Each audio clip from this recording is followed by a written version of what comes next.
Agung dan memberikan kepada kami untuk menggantikan beliau untuk menikahkan saudara perempuannya.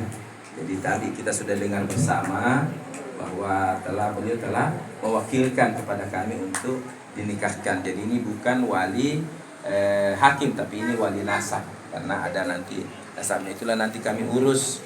Kemudian ada mas kawin. Nah, insya Allah mas kawin sudah ada di depan, yaitu 1 buah Al-Quran dan seperangkat alat sholat. Kemudian ada saksi, 2 orang saksi.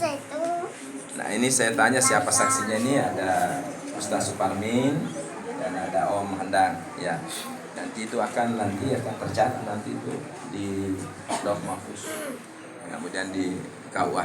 Amin. Mohon maaf saya batuk ini. Enggak apa-apa, biar ya.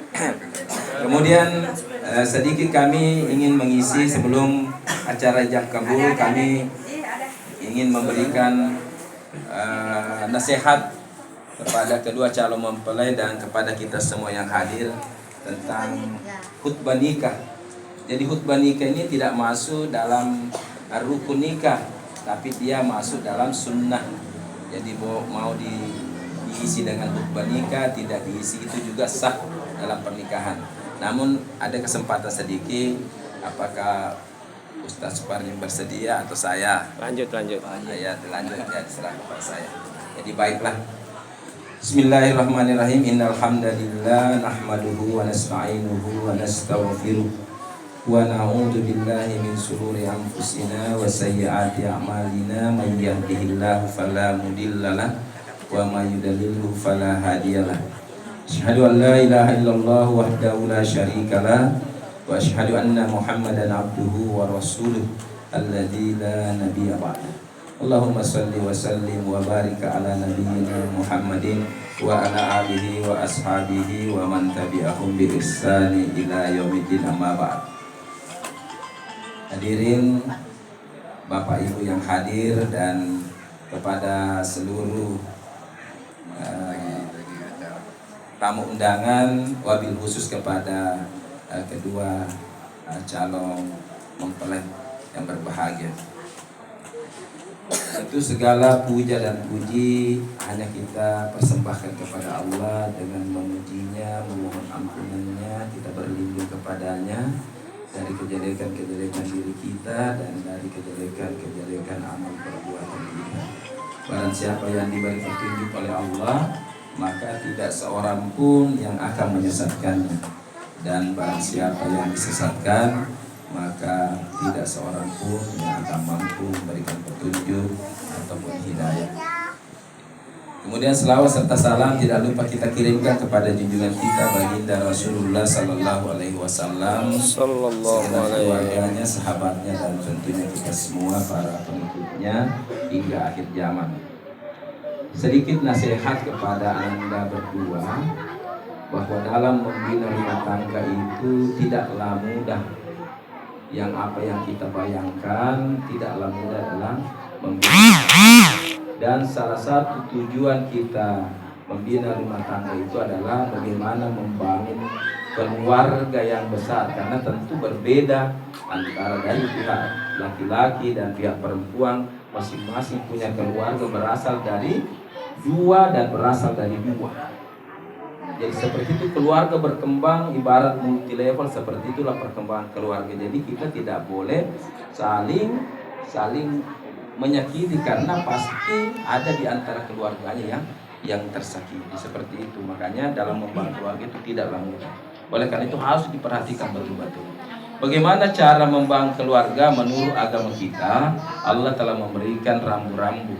Yang pertama, wa ja'ala bainakum mawaddatan wa rahmah. Ya, Allah itu menjadikan di antara kalian rasa kasih dan sayang. Jadi ini modal pertama yang harus kita miliki dalam memadu rumah tangga, itu adalah mempunyai rasa kasih dan sayang. Jika ini sudah ada, maka tentu nanti ini akan menimbulkan yang namanya rasa cinta. Dengan cinta itulah tumbuhlah benih-benih cinta yang abadi untuk kita jalani dalam kehidupan ini.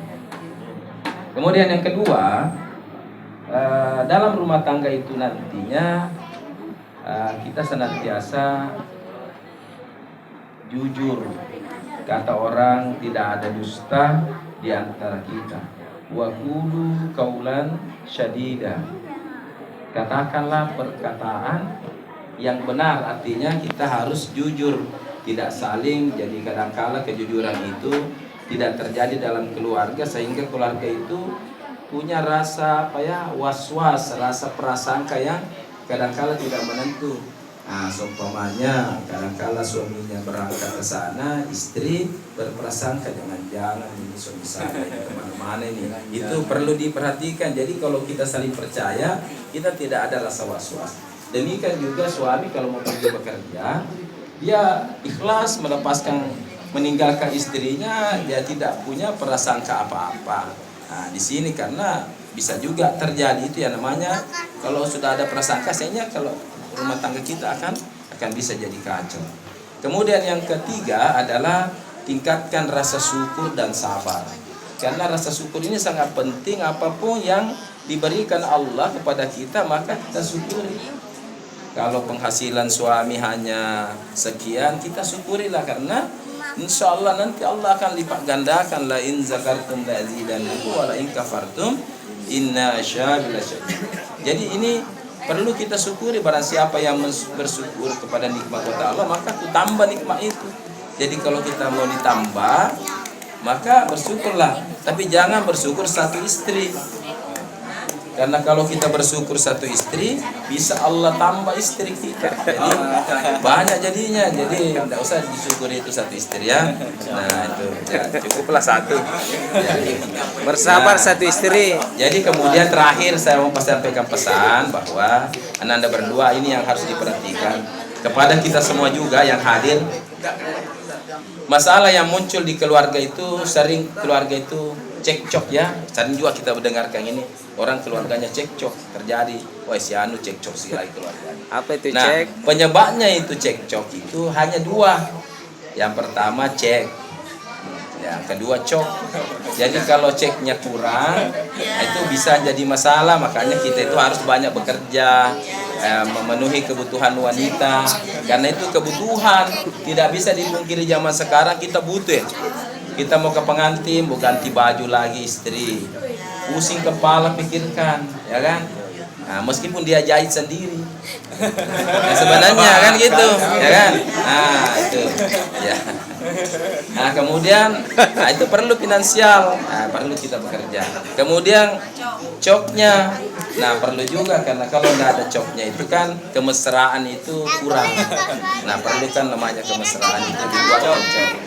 Nah, itu penting, itu ingat ya. Jadi mudah-mudahan dalam keluarga kita itu terbangun namanya keluarga tidak diragukan. Mungkin ini terima kasih atas segala perhatian dan mohon maaf atas segala kekurangan. Saya akhiri, assalamualaikum warahmatullahi wabarakatuh. Waalaikumsalam. Kita